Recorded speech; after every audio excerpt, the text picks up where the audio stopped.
etxea, txiki-txikia bazen ere, hiriko ume guztiak sar zitezken, eta katutxoren batek ere sartu nahi izan ezkero, harentzako lekua ere, omen zen. Mundiala gaurko ipuinaren bukaera, baina ze ohitura xelebrea kontalari honek, ipuinak bukaeratik hastekoak. Horrela jakin mina sortarazten dizuet. Ze modu zabete, lekeitioko neska mutilok? Ipuinetarako prest?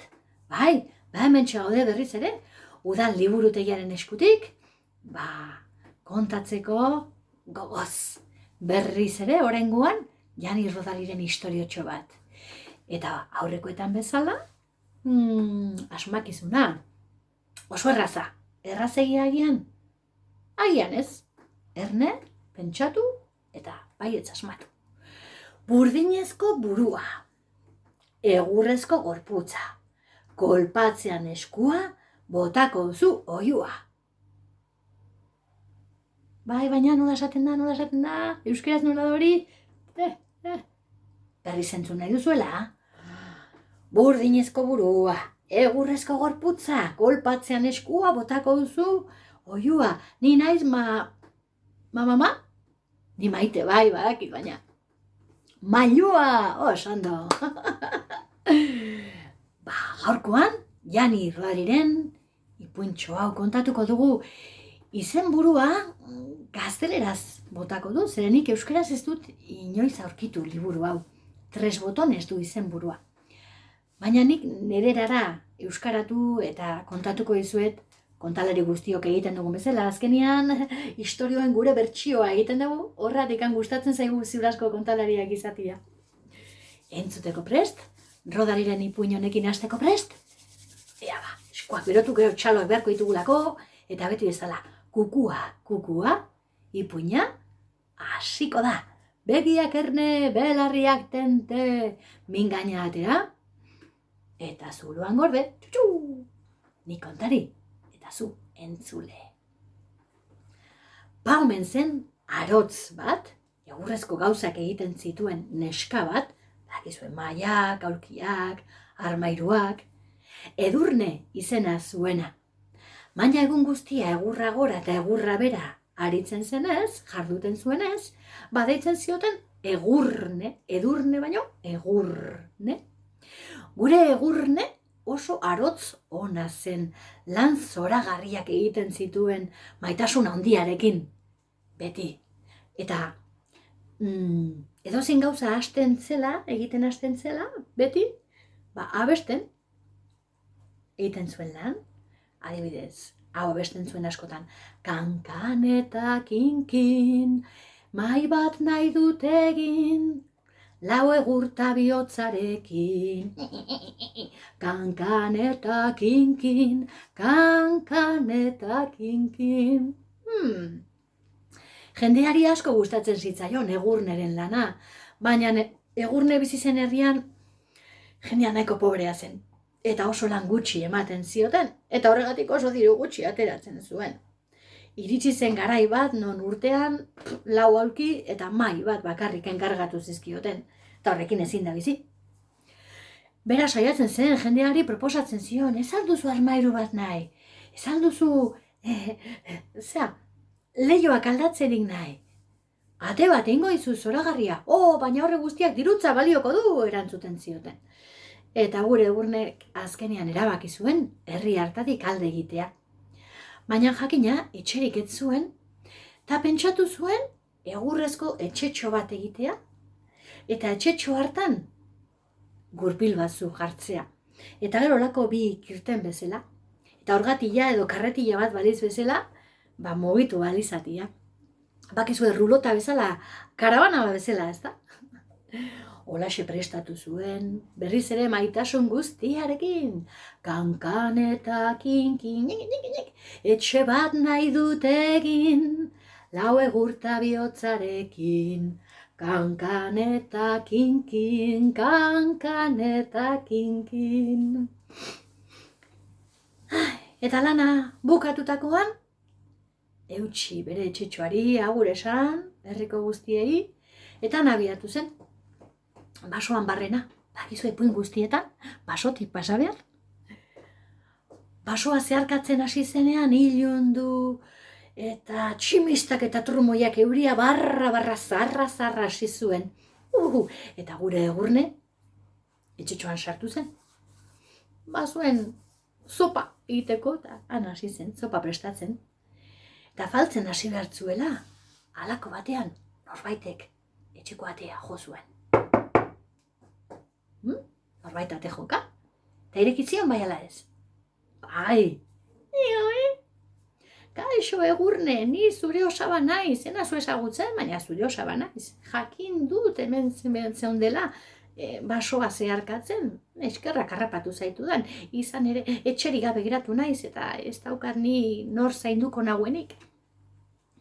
Sartu, osaba, etxea oso txikia da, batentzako egin dut, baina, bat sartzen den lekuan, bilagoen ere sarbaitezke. Bai, mote, badago lekuan ere etzatere. Eta osaba etzan, eta lo hartu zuen. Eta Egurne osabari begira gelditu zitzaion, eta pentsatu zuen giza joa, ziur ez duela faldu ere egin, etxerik ere ez du. Datorrela nerekin. Eta zen, pentsamendu horietan, non alako batian, beste norbaitek atea jo zion.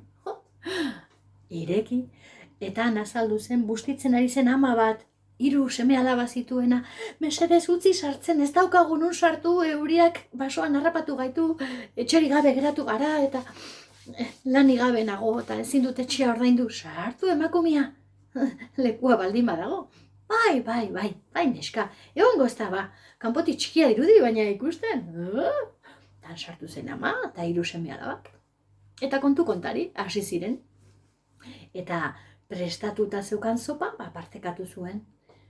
Eta hortxe goxo jaten ari zirela, beste norbait, eta gero beste norbait, eta halako batean, etxean 20 lagun zituen, etxe txiki hartan 20 lagun zeuden, eta bazirudien oraindikan lekua bazela.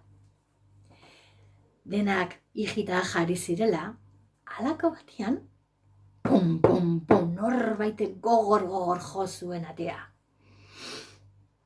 Ireki zioten. Eta erregea zen, hango erregea, zaldia eta guzti, hantxe, ate joka ari zena. Mesedez utzi sartzen, bustitzen ari gara, eizeanen bilen eta ekaitzak harrapatu nau. Sartu zen erregea, sartu zen zaldia bera ere. Eta orduan, erregeak ikusi zuen eta ezagutu zuen jende hura. Ikusi zuen nola osaba horrek etzeukan non bizi, nola pobrezian zeuden ere amatxo eta seme-alaba hoiek, egia esan etxeri gabe zebilen jendea zen, etxe hartan. Sartu zirenak, ezta, babestu zirenak. Eta erregea pentsatzen hasi, eta galdetu zion, izenak eta bazekizkiten, eta Egurne, baina nola egin duzu etxe hau? Hain txikia izan, eta horren malgua, horren elastikoa izateko, ze material erabili duzu? Nik, materiala, gaztain ondoa. Baina egur hori ez da malgua, ez da elastikoa, egongo da beste zeo zer berezia. Nola egin duzu? Egizu, egin keinuekin. Eta Egurne hasi zen, kankan eta kinkin, etxe bat nahi dut egin, lau egurta bihotzarekin, kankan eta kinkin, Nengoen bani, egurra ez da kontua, bihotza erabili duzu. Eta bihotza, izugarri malgu eta elastikoa da, olako txikila izan arren, barruan milaka lagun sar ditzakegu. Erregea konturatu zen, lan politak egiten zituela gure Egurne horrek, baina beste zerbait eta zere jabetu zen. Ikusi zuen herriko jendia pobrezian bizi zela, ikusi zuen Egurnek alde egin behar izan zuela, jendeak ezin ziolako lanik enkargatu, ezta? Eta esan zuen, argi dago nire ordua ere iritsi dela. Argi dago aldatu egin behar dudala, errege txarra izan naizela, herriko jendea gaizki bizi da eta nien naiz enteratu. Gauza bat egingo dugu Egurne. Ara, nire jauregira etorriko zara, lana emango dizut, eta hemen dauden guztiei ere, zeo zer bilatuko diegu. Eta hemen ez da bukatuko kontua. utziko didazu zure etxetxoa, eta ibiliko naiz nire erresuman barrena herriz herri ikusteko zeintzuk diren benetako arazoak eta ze behar dituen jendeak. Eta arrezkeroztik Egurneri ez zaio lanik falta, eta herri hartan askoz ere hobeto bizi dira. Eta kankan eta kinkin gustatu bazaizu, holaxe egin. Bueno, neska mutilok, hementxe gaurkoa, gehiago nahi izan ezkero, bihar arratsaldeko 4:00 aurrera berriz ere izango nauzue kontu kontari, berriz ere zuen liburutegi zoragarriaren eskutik. Aupa ekipo, bihar arratsaldeko 4:00 aurrera, esan bezala, muxu bat, aio!